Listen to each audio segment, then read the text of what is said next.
de hoy nos ha enseñado que es necesario estar preparados para el cambio. El cambio es movimiento, el movimiento es vida. La vida es la que nos empuja hacia la excelencia. La excelencia en salud al servicio de la comunidad. En el transcurso de 4 décadas, nos hemos consolidado como referente en la prestación de servicios de alta complejidad. Para alcanzar nuestras metas, sustentamos nuestro trabajo en 4 pilares: la excelencia en la atención, la docencia, la investigación e innovación y la responsabilidad social. Como institución hospitalaria, nuestra vocación primordial es satisfacer las necesidades de nuestros usuarios, bajo un modelo de atención humanizado, centrado en el paciente. Para hacer más eficiente nuestro compromiso, apostamos por una estrategia que nos permita atender a cada familia, desde cualquier lugar. Por eso implementamos una ruta que nos conduce por el camino de la investigación y la innovación en el campo de la ciencia médica. No le tememos a los retos que nos plantea el día a día en nuestra labor. Somos un hospital universitario, lo cual nos permite asegurar la continuidad de nuestra misión. Creemos en una formación académica humanizada, ética y científica, puesta al servicio de la comunidad. Estamos comprometidos con la responsabilidad social que tenemos con nuestro entorno inmediato. Por eso, desarrollamos diversos programas de atención para la población más vulnerable. Nuestra permanente búsqueda de la excelencia nos ha llevado a romper barreras en campos muy prometedores: la telemedicina y la atención a pacientes internacionales. Los tiempos cambian, el mundo se transforma. Estamos preparados para afrontar los nuevos retos. La innovación y la calidez humana hacen parte de nuestra existencia. Fundación Valle del Lili. Excelencia en salud, al servicio de la comunidad.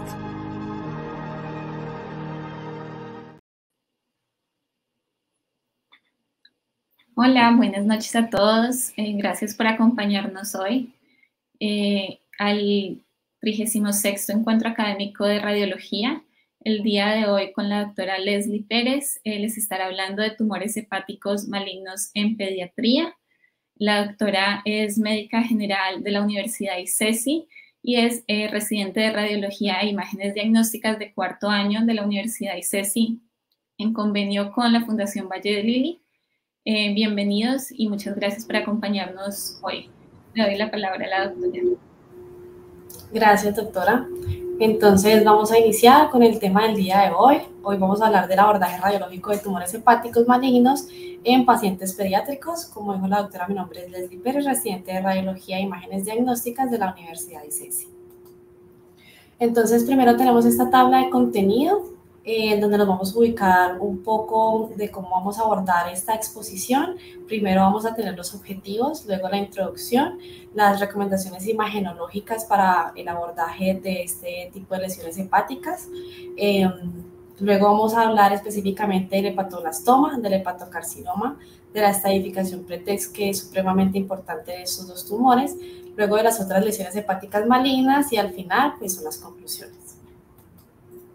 Entonces, como objetivo tenemos primero proveer un diagnóstico diferencial apropiado de una masa hepática con características malignas en el paciente pediátrico, reconocer los hallazgos imagenológicos de los tumores malignos hepáticos en niños, identificar los hallazgos imagenológicos claves que definen la estadificación y la reestadificación de los tumores hepáticos malignos más frecuentes.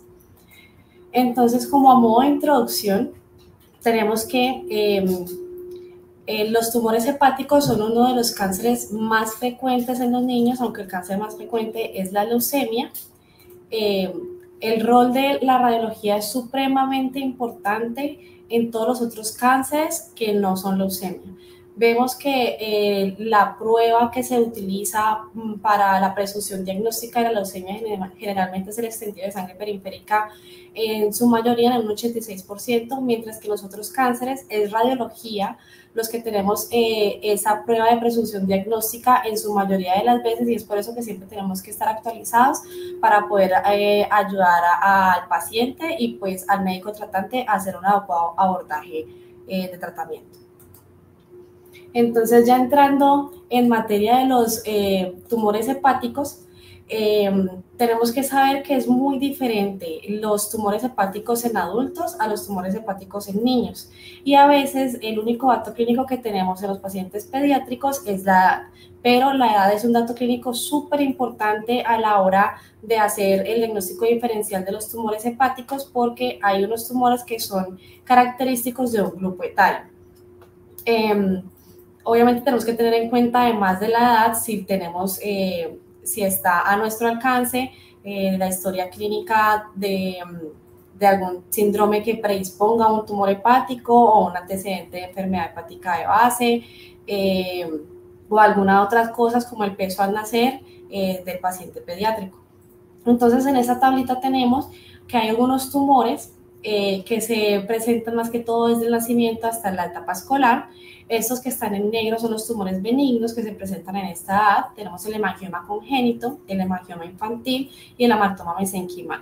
Pero hay que tener muy en cuenta que en este grupo etario también hay que pensar en el hepatoblastoma, que es el primer el tumor hepático maligno más común. Y luego, desde la edad escolar hasta la adolescencia, tenemos los tumores hepáticos benignos que se presentan, que son la hiperplasia nodular focal y el adenoma, pero entre los malignos tenemos que tener en cuenta el hepatocarcinoma, que es el segundo más común, el sarcoma embrionario indiferenciado, el hemangiotelioma o el hemangiotelioma epitelioide. Siempre tener en cuenta en la historia clínica del paciente, en caso de que tengamos o que conozcamos que el paciente tiene una malignidad primaria, pues a cualquier edad puede presentar entonces metástasis en el hígado. Entonces, ¿cómo vamos a hacer o cómo hemos hecho para abordar estos tumores hepáticos dependiendo de las guías? Antes no habían guías, se trataba de utilizar el LIRADS del adulto también en el niño, pero como no habían guías y no había nada que nos ayudaran a hacer este abordaje radiológico, en el 2017 se formó este grupo de LIRADS pediátrico del American College of Radiology, en donde nos ayudan y nos dan una guía de abordaje radiológico para poder hacer un adecuado diagnóstico diferencial.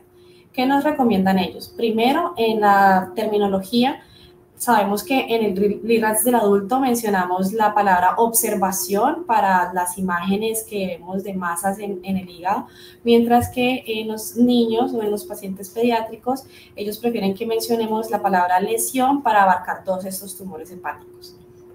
Entonces, recomiendan hacer primero una ecografía, siempre la primera imagen de elección, para confirmar dónde está la masa, si sí hay una masa y el origen de la masa. Y segundo, pues ya después hacer una tomografía o una resonancia magnética para evaluar si hay lesiones múltiples, si hay lesiones muy profundas, si hay un nuevo tumor de gran tamaño con alto riesgo de malignidad o en caso de sospechas de características por imagen alto de malignidad, siempre realizar una imagen complementaria para hacer una adecuada estadificación. Entonces, ¿qué hacemos con la ecografía? La ecografía primero nos va a ayudar a identificar el origen de la masa. A veces cuando son masas tan grandes, y esto pasa mucho en los pacientes pediátricos porque ellos no son capaces como de expresar muy bien sus síntomas, cuando ya encontramos los tumores, pues ya son tumores de gran tamaño. Cuando son masas tan grandes no podemos identificar el origen de la masa, entonces se nos confunde entre un tumor hepático y muchas veces un tumor renal. Entonces la idea es que con ecografía mirar los movimientos respiratorios del paciente y mirar cómo se mueve el hígado respecto a la masa. Si la masa se mueve con el hígado, entonces es probable que esta masa sea peritoneal y haga parte del hígado. Si el hígado se desliza de la masa, eso quiere decir que probablemente la masa sea de origen retroperitoneal, es decir, probablemente renal, y así podemos hacer la diferenciación de la localización de las masas. Segundo, podemos establecer un compromiso vascular. No solamente el Doppler nos va a ayudar a evaluar si hay un compromiso o una infiltración de las estructuras vasculares del hígado, sino que además nos puede ayudar en la naturaleza del tumor. Puede que sea un tumor hipervascular y el Doppler nos va a ayudar mucho en estas características. Y tercero, pues también nos va a dar información sobre las características de la lesión, ya sea que tenga contenido graso, si tenga contenido líquido, si tiene calcificaciones, pues la ecografía también nos puede dar esa información. Y luego entonces ya vamos a las modalidades de imagen que nos van a dar más información acerca de estos tumores. Entonces, ¿Cuál se prefiere? La resonancia magnética. ¿Por qué? Porque la resonancia magnética es multifase y además tiene una mejor resolución de tejido. Además, no nos olvidemos que la resonancia magnética no tiene radiación ionizante, entonces esto es algo muy positivo en los pacientes pediátricos. ¿Y qué es lo negativo? Pues que generalmente en los pacientes menores de 8 años vamos a necesitar una sedación y pues vamos a tener que someter al paciente a múltiples sedaciones en caso de que se quiera hacer una múltiple estadificación. Entonces, si tenemos limitación de tiempo, tener en cuenta que se debe realizar secuencias de valor diagnóstico. Y la tomografía, pues la tomografía también tiene sus cosas buenas, tiene una mejor resolución espacial y además la reconstrucción multiplanar es la que nos va a ayudar en esta resolución espacial. Y lo negativo que todos sabemos, pues es una radiación ionizante. Entonces, la idea es que si se tiene que hacer, se hagan estrategias para minimizar la dosis y si se hace, pues que sea porque haya una contraindicación para la resonancia magnética, porque no tengamos disponibilidad, porque no en todos los hospitales tenemos disponibilidad de resonancia, o cuando se requieran múltiples eventos con anestesia y pues prefiramos utilizar la tomografía. Entonces, cuando tenemos en cuenta de las recomendaciones imagenológicas que siempre nos recomienda la resonancia magnética, hay dos medios de contraste que se pueden utilizar. Está el agente extracelular, que tiene aprobación por la FDA para uso en niños menores de 2 años, como el Gadovis y el Dotarem, pero estos agentes extracelulares no tienen una indicación específica para imagen del hígado. Mientras que tenemos los agentes hepatobiliares, que son el Multihance y el Primovis, que el Primovis, por ejemplo, es seguro en niños desde los 2 meses hasta los 18 años y tiene aprobación FDA para imagen del hígado pediátrico, además que se alcanza una fase hepatobiliar mucho más rápido que el Multihance. Sin embargo, el Multihance pues tiene una mejor opacificación vascular. Pero no en todos los hospitales tenemos estos agentes hepatobiliares disponibles, entonces casi siempre nos quedamos con estos agentes extracelulares. Sin embargo, múltiples estudios han mostrado que el agente extracelular no es suficiente y no es tan sensible para hacer una diferenciación de los diagnósticos de las masas hepáticas y que la fase y el agente hepatobiliar nos va a ayudar a caracterizar mejor esta lesión. Entonces, sí, en los múltiples estudios que han salido comparando como estos dos agentes de medio de contraste, recomiendan que se realice con el medio de contraste hepatobiliar. Entonces vamos a dar inicio entonces a los tumores hepáticos malignos. Empezamos con el hepatoblastoma. El hepatoblastoma es un tumor embrionario derivado de células precursoras hepáticas. Es el 37% de los tumores primarios malignos del hígado. Es predominantemente unifocal y tiene un predominio por el lóbulo derecho, sin embargo puede presentarse de manera multifocal y en todos los lóbulos. Se presenta más que todo entre los 6 y los 3 años y tiene una relación 1,6 a 1 de hombres a mujeres, siendo más frecuente en los hombres. Estos pacientes tienen una elevación de la alfa-fetoproteína, entonces nos podemos ayudar con este laboratorio para hacer el diagnóstico en caso de que tengamos duda por imagen. Y hay que tener en cuenta que tenemos estos factores de riesgo para el hepatoblastoma, y es que los prematuros con muy bajo peso al nacer, es decir, los prematuros menores de 1.500 gramos, aunque no hay explicación, tienen una alta relación con hepatoblastoma. Es tanto así que ha aumentado significativamente el número o la incidencia de hepatoblastoma en las últimas 2 décadas por la supervivencia o el aumento de la supervivencia de estos prematuros extremos. Otros síndromes que también pueden estar relacionados con el hepatoblastoma es la poliposis adenomatosa familiar y el síndrome de Beckwith-Wiedemann y la trisomía 18. La relación entre el síndrome de Beckwith-Wiedemann y el hepatoblastoma es tan alta que hay recomendaciones de tamizaje en donde recomiendan que si se hace el diagnóstico de este síndrome se debe realizar ecografías cada 3 meses hasta los 8 años para descartar o pues detectar tempranamente este tipo de tumor, al igual que tamizaje con alfa-fetoproteína cada 3 meses hasta los 4 años. Entonces, ¿cómo vamos a ver el hepatoblastoma? El hepatoblastoma es un tumor bien definido, lobulado y con septos, es decir, que vamos a tener una buena diferenciación entre el tumor y el parénquima hepático sano. Ya en las características por imagen, pues dependiendo de la histología del tumor, si es epitelial tiende a ser un poquito más homogéneo, si es mixto, pues tiende a ser más heterogéneo por algunos componentes osteoides, cartilaginosos y fibrosos, y el 50% de estos tumores pues presentan calcificaciones. Entonces, por tomografía, recuerden que si no obtenemos la opción de hacer la resonancia, pues se puede hacer la tomografía. Siempre se debe hacer una angiotomografía, donde tengamos una fase arterial y una fase venosa. La fase arterial debe realizarse en el hemiabdomen superior y la fase venosa debe realizarse en abdomen y pelvis. En la tomografía, entonces, el tumor lo vamos a ver más hipodenso que el resto del parénquima hepático en todas las fases de la tomografía.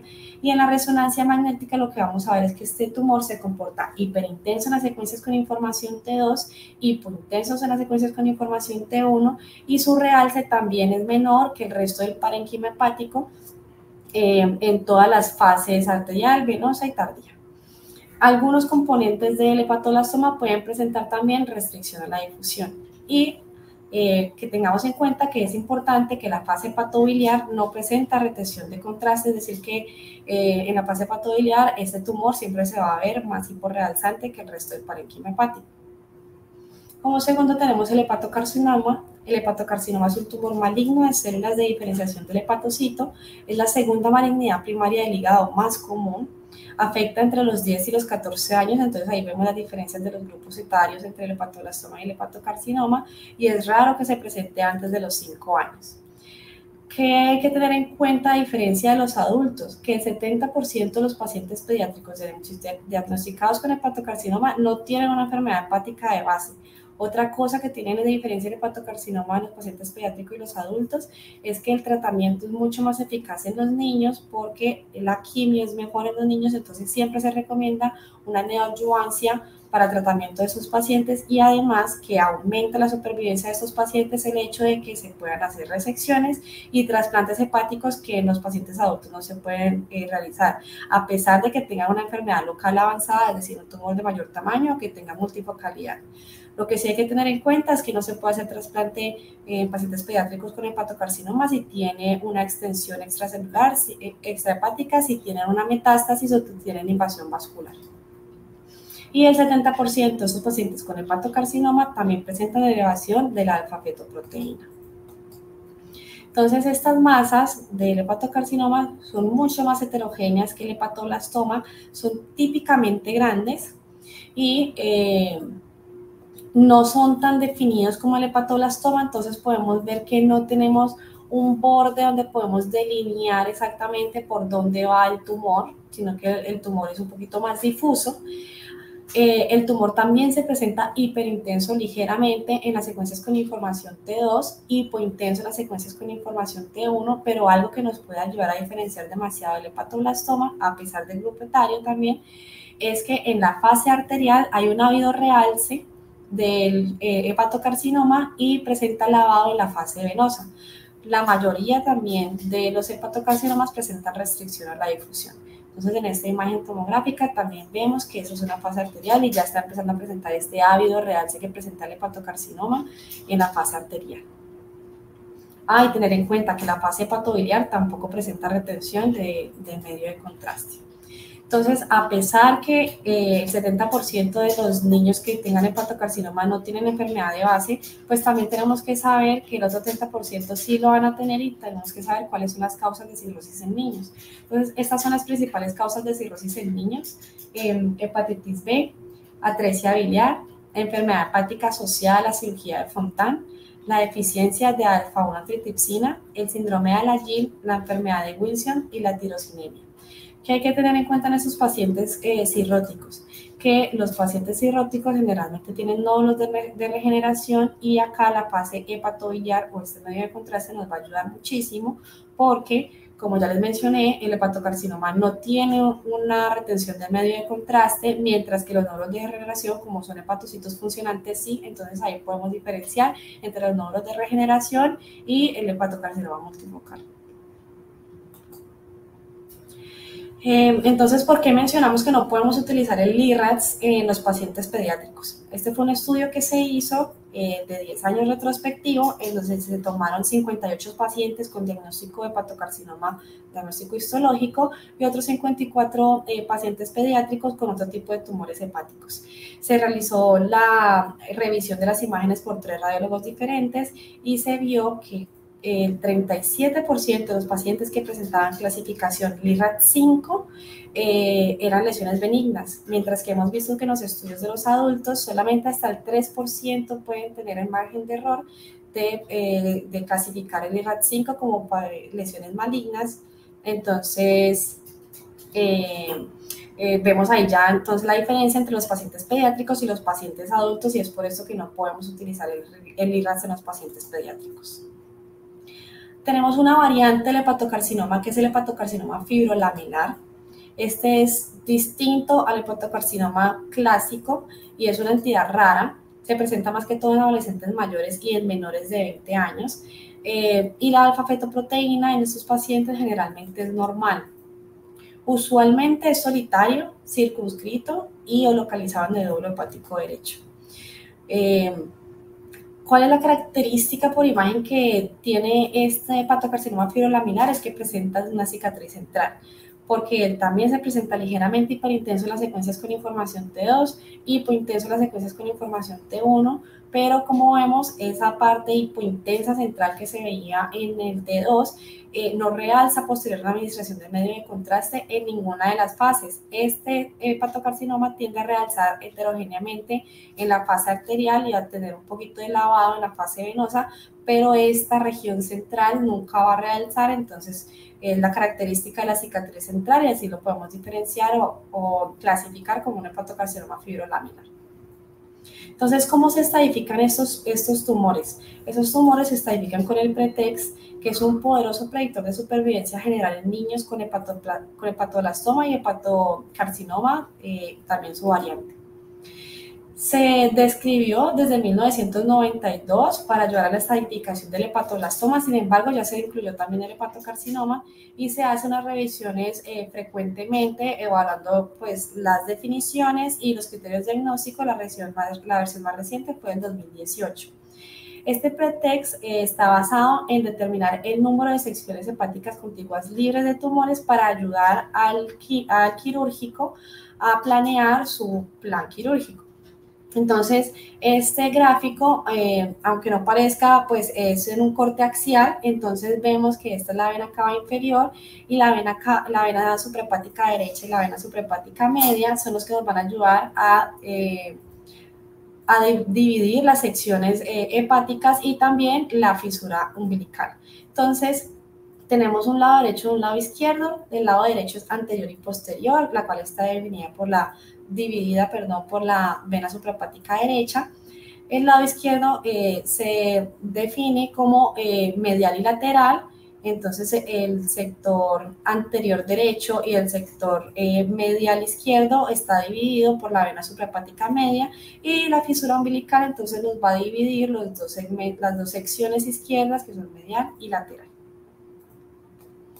Entonces se divide de 1 a 4. El PRETEX 1 es cuando hay 3 secciones hepáticas contiguas que están libres de tumor. Es decir, que en el PRETEX 1 solamente podemos tener tumores que se localicen en la sección posterior derecha y en la sección lateral izquierda, porque de esta manera es que tenemos 3 secciones contiguas libres de tumor. Si a veces tenemos duda de si la otra sección está siendo infiltrada o ocupada por el tumor, lo que debemos hacer es ayudarnos con las estructuras vasculares. Entonces, por ejemplo, aquí tenemos ese tumor que es un tumor grande que está ocupando donde uno tiene conocimiento casi que el lóbulo hepático izquierdo. Sin embargo, vemos que la vena porta izquierda está rodeando esta lesión, es decir, que esa vena está separando las dos secciones izquierdas, la medial y la lateral, o sea que este tumor solamente está ubicado en la sección lateral izquierda. Entonces, siempre ubicarnos de las lesiones vasculares. ¿Qué pasa cuando estamos en unos niveles más arriba o más abajo que no podemos ubicarlo con la estructura vascular? En caso de que haya duda, siempre se debe colocar como si se estuviera infiltrando también en la otra sección para pues, poder abordarlo de esa manera en el tratamiento. El pretext 2 es cuando hay dos secciones hepáticas contiguas libres de tumor. Entonces, estos son todos los casos en donde se puede presentar un pretext 2, porque en este tipo de clasificación del pretext, generalmente el plan quirúrgico es realizar una lobectomía. Entonces, si se encuentra ubicando estos dos secciones, que es el lóbulo derecho, pues se puede hacer una lobectomía derecha, en este caso lobectomía izquierda. ¿Qué pasa con este que solamente está ocupando una sola sección? Pues como solamente está ocupando una sola sección, pero es de los segmentos mediales del hígado, pues igual se debe hacer lobectomía entera, entonces por eso es que se clasifica como un pretext 2. Sin embargo, tenemos este que es el lóbulo caudado, que no lo tenemos incluido como dentro de las divisiones de las secciones, y es porque el lóbulo caudado es un poquito especial. Si hay compromiso del lóbulo caudado, solo el lóbulo caudado se clasifica como pretext 2 porque se debe hacer igual lobectomía dependiendo de su localización. Se ha visto que si solamente se hace resección del lóbulo caudado, pues hay muchísimas complicaciones quirúrgicas, es por eso que se prefiere realizar la lobectomía. Entonces acá tenemos este ejemplo de este tumor, que es una paciente femenina de 2 años, que es una hepatoblastoma. Entonces vemos que esta lesión está localizada, nosotros diríamos en el segmento 4B, o es decir, en la sección medial izquierda, y está muy bien delimitado, como es lo característico del hepatoblastoma, pero como está ubicado en una de las secciones mediales del hígado, pues se debe clasificar como un pretext 2, porque en este caso habría que hacer una lobectomía izquierda completa. El pretext 3 involucran 2 o 3 secciones con una sola sección contigua que está libre de tumor. Es decir, solamente tenemos una sección libre de tumor, como lo muestra en cada uno de los dibujitos. ¿Qué pasa con este tipo de lesiones? A veces estas lesiones son tan grandes, como lo es este caso de este paciente masculino de 15 meses que presentaba un hepatoblastoma, que no podemos diferenciar muy bien si está ocupando o no las secciones, y es por eso que siempre nos tenemos que basar con las estructuras vasculares para ayudarnos, porque estos tumores tan grandes tienden a comprimir el parénquima hepático sano y nos puede hacer confundir como una infiltración. Pero pues este paciente sí está presentando pues la infiltración de 3 secciones, y es por eso que se dejó como un pretext 3. Y el pretext 4 involucra todas las secciones, ya sea porque sean tumores multifocales o sea un solo tumor difuso infiltrativo, aunque es bastante raro que un tumor difuso pues ocupe también las 4 secciones, y por eso igual utilizar las secciones vasculares y las estructuras vasculares y los planos coronales para ayudarnos a hacer una buena diferenciación de las secciones. Entonces, este es un pretext 4, donde vemos esta paciente de 14 años con un hepatocarcinoma multifocal. Vemos que tiene múltiples lesiones en todo el parénquima hepático de distribución aleatoria, y pues ocupa todas las secciones, y es por eso que es un pretext 4. Además de la clasificación de las secciones de 1 a 4, el pretext también nos dice que tenemos que decir unos factores de anotación. Entre los factores de anotación, pues hay características de la lesión y algunos compromisos de otras estructuras, ya sean vasculares o otros tejidos. Entonces, por ejemplo, otros factores de anotación que tenemos es la B, que es compromiso de las venas suprahepáticas, la P, que es compromiso de la vena porta, la E, que es extensión extrahepática, la F, que se trata de la multifocalidad, la R por ruptura de tumor, la C por el compromiso del lóbulo caudado, la N por compromiso ganglionar o la M por metástasis. Entonces vamos a ver cada una de ellas. Antes se clasificaba como B1, B2, B3, ya no. Ahora la clasificación es estado B positivo o negativo, para que todos tengamos un mismo informe y hablemos como un mismo idioma y todos sepamos cuál es el manejo a seguir con este paciente. Entonces, ¿cuándo se da un estado B positivo? Cuando se presente alguno de los siguientes criterios. 1, que haya una obliteración de las 3 venas suprahepáticas, o de la vena cava inferior intrahepática. Tener en cuenta que cuando hablamos de las 3 venas suprahepáticas es desde el origen de la vena cava inferior hasta su primera ramificación. Ya las ramas más distales pues no se deben tomar como criterio de compromiso vascular. 2, cuando hay un tumor que rodea las 3 venas suprahepáticas o la vena cava inferior intrahepática en más del 50% o de 180 grados. Y 3, cuando haya un trombo tumoral en una o más de las venas suprahepáticas o la vena cava inferior intrahepática. Entonces miren que solamente en ese criterio se puede tomar el compromiso de una sola de las venas suprahepáticas. Las demás tienen que tener el compromiso de las 3 venas. Cualquier tipo de trombo que se vea en las venas suprahepáticas o en la vena cava inferior intrahepática se debe considerar como un trombo tumoral. Entonces acá tenemos a este paciente masculino de 15 meses que tiene un hepatoblastoma. Vemos que hay una obliteración completa de la vena cava inferior, es decir, que este es un estado B positivo. ¿Listo? Siguiente es el factor de anotación P, que es la vena porta, igual, estado P positivo o negativo, y debe cumplir algunos de los siguientes criterios. Obliteración de las 2 venas portas, es decir, la derecha y la izquierda, o la vena porta principal. Segundo, que haya tumor que rodee las 2 venas portas derecha e izquierda o la vena porta principal en más del 50% o 180 grados, o que haya un trombo tumoral en cualquiera de las 2 venas portas, es decir, la derecha o la izquierda, o de la vena porta principal. Entonces acá tenemos este paciente masculino de 15 meses con un hepatoblastoma que tenía este gran tumor, en donde vemos que están, aunque algo filiforme, están permeables las 2 venas portas izquierda-derecha, entonces este es un estado de un factor de anotación P negativo. Mientras que este es un paciente masculino de 17 años con hepatocarcinoma, en donde vemos que hay un trombo tumoral en la vena porta derecha que ya está casi que comprometiendo también la izquierda y se quiere meter como también a la porta principal, es decir que este es un estado P positivo. La E es una enfermedad extrahepática contigua al tumor. En este tenemos que tener un poquito de cuidado porque tiene unas características bastante específicas. Se debe cumplir uno de los siguientes criterios. Uno, que el tumor cruce límites o planos de tejido. Casi siempre lo que hace el tumor es infiltrar la pared abdominal o el diafragma hacia arriba. Entonces eso es lo que tenemos que buscar. 2, que el tumor esté rodeado por tejido hepático normal en más de 180 grados. Entonces, ¿qué significa esto? No quiere decir que tengamos el tumor intrahepático y si está rodeado de tejido sano, entonces ya es una enfermedad extrahepática.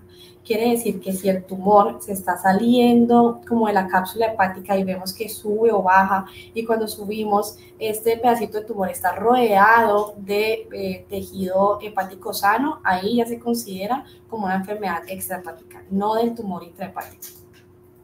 Y 3, cuando hayan nódulos peritoneales, uno de más de 10 milímetros o 2 o más de 5 milímetros.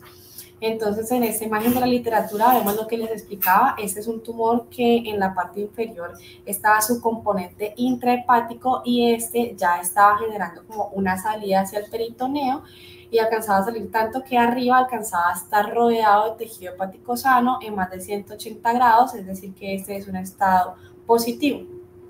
¿Qué hay que tener en cuenta en estos pacientes?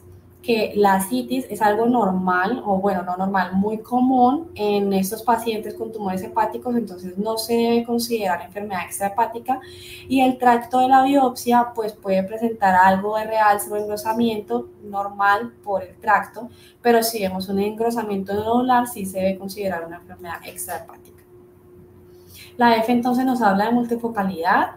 Igual, positivo o negativo, si presenta 2 o más tumores hepáticos con parénquima hepático interpuesto. A veces cuando los tumores son muy grandes, no podemos diferenciar si están muy juntos, si son 1 o son 2, pero está bien que en el pretext pongamos que es 1, si no confundimos, igual en el posttext o en su tratamiento después, pues se va a disminuir de tamaño y ya podemos diferenciar si es 1 o 2. Entonces, en este caso, pues la misma paciente que les mostraba la multifocalidad con el hepatocarcinoma que presentaba múltiples lesiones hepáticas. Esto es solamente mirar que haya tejido hepático sano entre las 2 lesiones hepáticas para poder hacer un estado positivo de multifocalidad. La R, entonces estamos hablando de ruptura del tumor. Entonces es cuando presentemos líquido libre en el abdomen o la pelvis con uno o más de los siguientes hallazgos de hemorragia. Entonces que tenga líquidos o septos, líquido con septos o complejidad interna, que tenga un líquido de alta densidad en la tomografía, es decir, que tenga más de 25 unidades Hounsfield, que las imágenes características de sangre o degradación de productos de la hemoglobina en resonancia magnética, o que en el tumor se vea una ruptura visible o un defecto capsular hepático en la imagen. Entonces, ¿qué tener en cuenta también con este factor de anotación? De nuevo, no se debe considerar el material hemático post-biopsia o post-ruptura quirúrgica, no se debe considerar como ruptura del tumor. La citis sola ya les mencioné, no se debe considerar tampoco como ruptura del tumor. Y el líquido subcapsular sin presencia de líquido en otro lugar, así tenga material hemorrágico, tampoco se debe considerar como ruptura del tumor. Entonces, por ejemplo, tenemos este paciente de 17 años con ese hepatocarcinoma, que es un tumor bastante grande, difuso, pero vemos cómo hay una interrupción de la cápsula hepática con este material de este tejido al líquido acítico, donde podemos considerar pues que este es un factor de anotación positivo. El C simplemente es el compromiso del lóbulo caudado. Aquí les traje para que tengamos en cuenta cuáles son los límites del lóbulo caudado por si no los tenemos claros. El lóbulo caudado es la parte del hígado entre la vena porta y la vena cava inferior intrahepática. El margen derecho es una línea dibujada entre el borde lateral derecho de la vena cava inferior, perpendicular a la vena cava inferior. El margen izquierdo es el ligamento venoso, el margen anterior es la porta hepatis y el ligamento redondo, y el margen superior es el domo del hígado y el inferior es el hígado que pasa entre la vena porta principal y la vena cava inferior. Solo para que lo tengamos en cuenta, cada vez que veamos algo que se pase algo de este margen, pues ya se considera un factor de anotación positivo para el lóbulo caudado. Como por ejemplo en esta imagen vemos que ya pues hay una infiltración también del lóbulo caudado, entonces es un estado positivo. La N, que es el de compromiso ganglionar, es donde tenemos uno de los siguientes criterios. Uno, que haya un ganglio con eje corto de más de 1 centímetro o un ganglio portocavo con eje corto de más de 1,5 centímetros. También se puede considerar un ganglio de morfología esférica o con pérdida de hilio graso. Sin embargo, no es tan sensible el diagnóstico con la morfología, entonces es mejor que nos dejemos guiar un poco más por el tamaño. Entonces aquí tenemos en esta imagen este paciente de 17 años con este hepatocarcinoma, donde tenemos estas adenomegalías heterogéneas, esféricas, que claramente miden más de 1,5 centímetros, entonces este es un estado N positivo. La M es la metástasis a distancia. Acá tenemos que tener en cuenta que los pulmones son el sitio más común de metástasis a distancia y están presentes en el 17% del diagnóstico de los pacientes con diagnóstico de hepatoblastoma. La tomografía siempre va a ser la imagen de elección para buscar estas metástasis pulmonares y se debe realizar en todos los pacientes que se les haga un diagnóstico de hepatoblastoma en el momento del diagnóstico. Esta tomografía se puede realizar sin anestesia, pero dada su importancia y pues como el paciente pediátrico generalmente además respira más rápido, se recomienda utilizar la anestesia. Y además se recomienda realizar el primer TAC con medio de contraste y ya en adelante los seguimientos se pueden realizar sin medio de contraste. ¿Cuál es la definición entonces de metástasis pulmonar en estos pacientes? Al menos un nódulo pulmonar no calcificado mayor o igual a 5 milímetros o 2 o más nódulos no calcificados, cada uno mayor o igual a 3 milímetros. Y no se deben realizar otros estudios de extensión a menos que el paciente esté sintomático o que haya una elevación de la alfa-fetoproteína sin explicación. Cuando hay una elevación extrema de la alfa-fetoproteína, lo que siempre debemos pensar es que o el tumor creció en su tamaño considerablemente o hay metástasis a distancia. Entonces, si ya vimos que en el pulmón no hay nada, igual la alfa-fetoproteína está bastante aumentada, debemos buscar dónde más hay ya en otros sitios de metástasis. Entonces tenemos esta paciente femenina de 3 años con un hepatoblastoma donde le hicimos pues la tomografía de tórax para evaluar la posibilidad de metástasis y pues efectivamente encontramos múltiples nódulos que ocupaban ambos pulmones, entonces este es un estado M positivo. Y este paciente con el hepatocarcinoma, en donde solamente encontramos un nódulo, pero este nódulo medía más de 5 milímetros, entonces también es un estado M positivo. Entonces, el post-text se debe realizar un TAC de tórax de seguimiento solo si el niño tuvo metástasis pulmonares al diagnóstico del tumor hepático. Si no, entonces no se debe realizar a menos que haya una elevación de la alfa-fetoproteína o haya sospecha de infección. Entonces, se debe utilizar el grupo pretext y los factores de rotación pretext durante cada imagen, pero después del diagnóstico y más que todo después del inicio de la quimioterapia se refiere como post-text. Y después que el tumor haya sido resecado, pues los factores post-text no aplican, entonces no se debe realizar, solamente cuando tenga tratamiento con quimioterapia. Entonces el primero al diagnóstico es pretext y los siguientes entonces después del tratamiento va a ser post-text. Entonces ahorita seguimos con las otras lesiones malignas en donde no utilizamos esta clasificación o esta estadificación para que los tengamos en cuenta también en caso de que tengamos una lesión hepática de características malignas. Está el sarcoma embrionario indiferenciado. Este es un tumor agresivo de origen mesenquimal. Se da más que todos los pacientes entre los 6 a los 10 años con una alfa-fetoproteína normal. Esta es una entidad rara, básicamente. Es bastante heterogéneo, el 88% de sus componentes es líquido y tiene algunos focos de tejidos blandos. Y además, como es tanto líquido, puede tener como un contenido un poquito más mucoide y tiene niveles líquido-líquido, como lo vemos aquí en esta imagen, este nivel líquido-líquido, acá también. Esto es algo como característico del sarcoma por detritos o material hemorrágico y pues todos estos septos. Este tumor generalmente se ve hipointenso en T1 por el contenido líquido que tiene, hiperintenso en T2, pero algo característico que tiene este tumor es que tiene este halo hipointenso por una cápsula fibrosa que nos puede hacer diferenciar de los otros tumores. En la tomografía pues lo vamos a ver como con densidad líquida, es decir, hipodenso, y posterior a la administración del medio de contraste, lo que puede realzar generalmente es el tejido blando periférico de todos estos componentes líquidos. También tenemos el hemangiosarcoma epitelioide. Este es un tumor de tejido blando raro de origen vascular. Este es un hallazgo generalmente incidental. La alfa-fetoproteína también es normal. Puede presentarse de dos maneras, de forma multifocal, en donde generalmente presentan nódulos periféricos o puede presentarse como patrón difuso, como una masa confluente infiltrativa, y algo característico o que nos puede ayudar hacia el diagnóstico de esta imagen es que, como lo pueden ver, pues sí, es una masa infiltrativa, pero generalmente los otros tumores hacen un abombamiento de la cápsula, mientras que este tumor lo que hace es una retracción de la cápsula. Esta entidad pues igual también es bastante rara.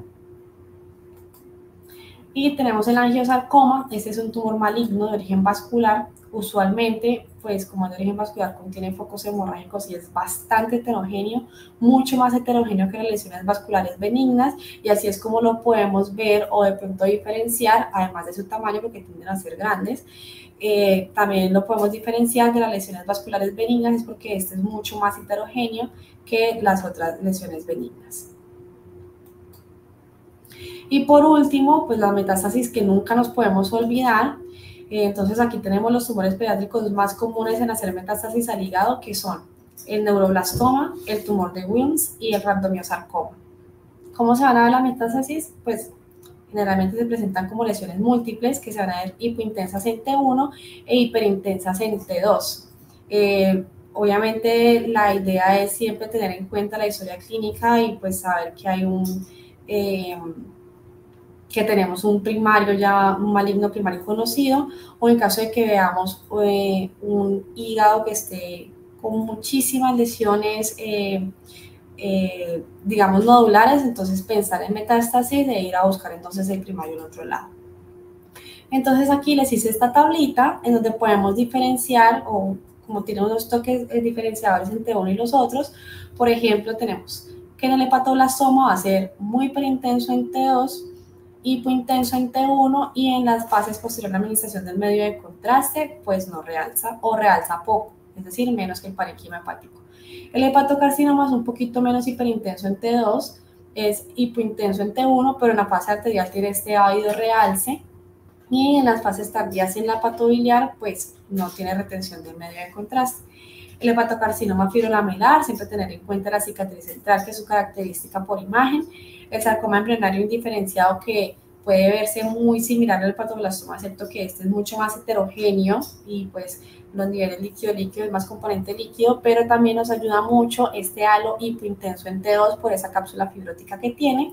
Y en la metástasis siempre guiarnos por la historia clínica y pues además por la multifocalidad. Además, tengo este gráfico para que tengamos en cuenta las masas hepáticas malignas dependiendo del grupo etario. Entonces, está en el recién nacido hasta los 5 años con una alfa-fetoproteína positiva, pensar siempre en un hepatoblastoma, tener en cuenta que la alfa-fetoproteína al nacer está elevada y se empieza a normalizar a los 6 meses de vida. De los 6 a los 10 años podemos pensar en hepatoblastoma y en hepatocarcinoma, pero siempre tener en cuenta también el sarcoma embrionario diferenciado, porque es un tumor bastante maligno, con una tasa de supervivencia bastante baja. Entre los 10 y los 14 años pensar en hepatocarcinoma, entre los 15 y los 20 en el hepatocarcinoma fibrolamelar o el hemangioendoteloma epitelioide, y en todas las edades siempre metástasis y el angiosarcoma. Entonces, como conclusiones, la edad es muy importante, como ya lo vimos en la evaluación de las lesiones hepáticas malignas, porque muchas lesiones ocurren en un grupo etario específico. También lo es la historia clínica y pues los marcadores tumorales, en específico la alfa-fetoproteína. Vimos también que el PETEX es un poderoso predictor de supervivencia general en niños con hepatoblastoma y hepatocarcinoma, y si se usa para la estadificación y planificación quirúrgica de manera regular, porque si no lo usamos, pues ya es más difícil para los clínicos. Y el grupo de radiología tiene un rol muy importante que va a guiar al diagnóstico, el tratamiento y a predecir el pronóstico del paciente. Esta es la bibliografía que no está incluida en las otras diapositivas. Muchas gracias.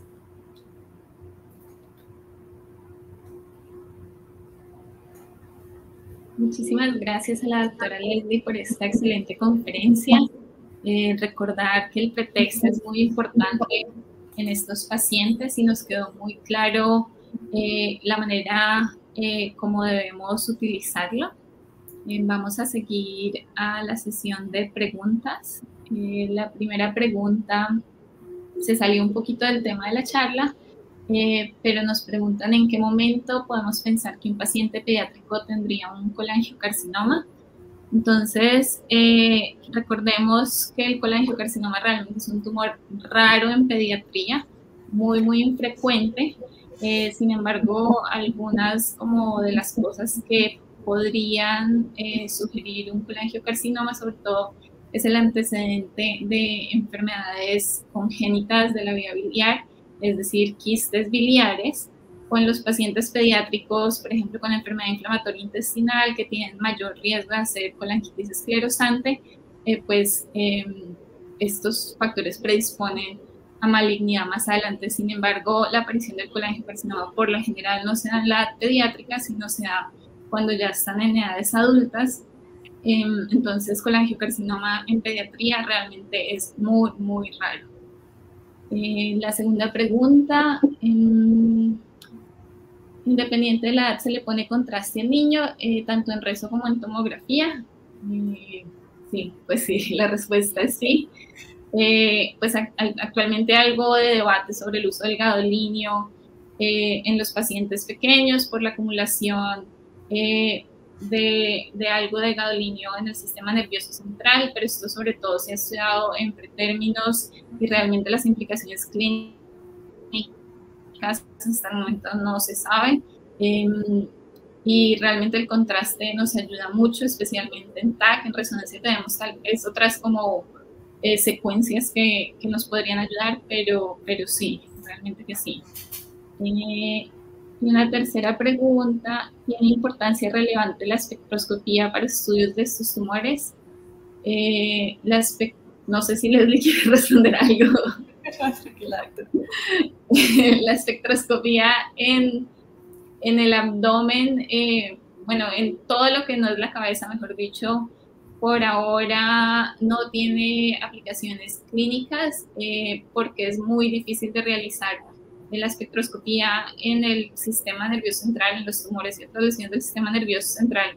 Es relativamente buena para resolver algunas dudas, pues porque el tejido pues del cerebro es relativamente estable, ya se ha estudiado, se han estudiado los metabolitos, pero en el resto del cuerpo es mucho más difícil de adquirir y la composición de las cosas que se estudian todavía no está muy clara, entonces por ahora no tiene ningún uso clínico para tumores en abdomen. No sé si hay más preguntas. Por aquí hay otra pregunta. ¿La fase sin medio de contraste en la tomografía es utilizada o ya no se utiliza? Bueno, pues es útil, sobre todo en algunos tumores que tienen calcificaciones, para ver el patrón de realce. Sin embargo, en los pacientes pediátricos intentamos hacer o irradiar lo menos posible, entonces con una única fase portal o portal mezclada es suficiente para caracterizar pues, las lesiones. Entonces realmente se podría usar, pero se prefiere no hacer las fases simples por tomografía para tumores abdominales. Por aquí hay otra pregunta. ¿Podemos utilizar el ultrasonido con contraste en niños? Pues nosotros personalmente aquí en la clínica no utilizamos el medio de contraste para ecografía. No sé si en alguna institución en Colombia ya lo estén usando. En Estados Unidos en algunas lo usan, pero en muchísimos hospitales todavía no. Tiene ventajas la visualización en tiempo real. No sé para los tumores qué tanta información adicional de. Creería que la ecografía es muy útil en pediatría, como dijo la doctora Leslie al principio de la presentación, porque en los niños, sobre todo en los niños preescolares o en los bebés, identificar el origen de la masa no es tan fácil como uno pensaría. Es una masa gigante que ocupa la mitad del abdomen. Entonces la ecografía, al poder evaluar en tiempo real con la respiración, pues con la rotación de los pacientes en la posición, nos ayuda a dejar mucho más claro cuál es el epicentro de la masa, pero hay algunas características, por ejemplo, para la clasificación PRETEX, que es súper importante para el manejo posterior de estos pacientes, en donde la ecografía se queda corta, y por eso es que, a pesar de que es el estudio inicial y que todos los pacientes deberían tener una ecografía, no es el único estudio que debemos hacer cuando hablamos de tumores hepáticos y tumores abdominales. Creo que con eso respondí la siguiente pregunta, que habla del Doppler en ecografía. Aquí hay otra pregunta que nos dice: recordar que el medio de contraste hepatoespecífico está aprobado por la FDA, pero no por el INVIMA, firmar siempre el consentimiento. Y una última pregunta: ¿algún pitfall a tener en cuenta en estas lesiones? No sé si les quiere responder esto. No, pues lo que mencioné en la charla, las características por imagen, no caer en tener en cuenta cada una de las especificaciones de los factores de anotación para no caer en ningún pitfall que tengamos alguna duda. Sí, de acuerdo. La última publicación de PRETEXA ha dejado muy claro y ha intentado facilitar que lo que uno ponga o clasifique sea lo más homogéneo, es decir, que haya menor variabilidad interobservador, para que así sea más fácil para los cirujanos y para los médicos tratantes, y para nosotros como radiólogos cuando nos enfrentamos con el pretexto, el post-text. Entonces, pues siempre tener el artículo a la mano con los diagramas que ellos tienen y revisar si no estamos seguros de los factores de anotación, porque ellos, la descripción que hacen es súper clara, y lo que intentan es ayudarnos a tener un reporte claro y útil. Creo que con eso terminamos las preguntas. Muchísimas gracias a todos los que nos acompañaron. Si tienen alguna duda nos pueden contactar. Muchísimas gracias a la doctora Leslie, súper buena la presentación, muy claras las imágenes, los diagramas, felicitaciones. Gracias, doctora.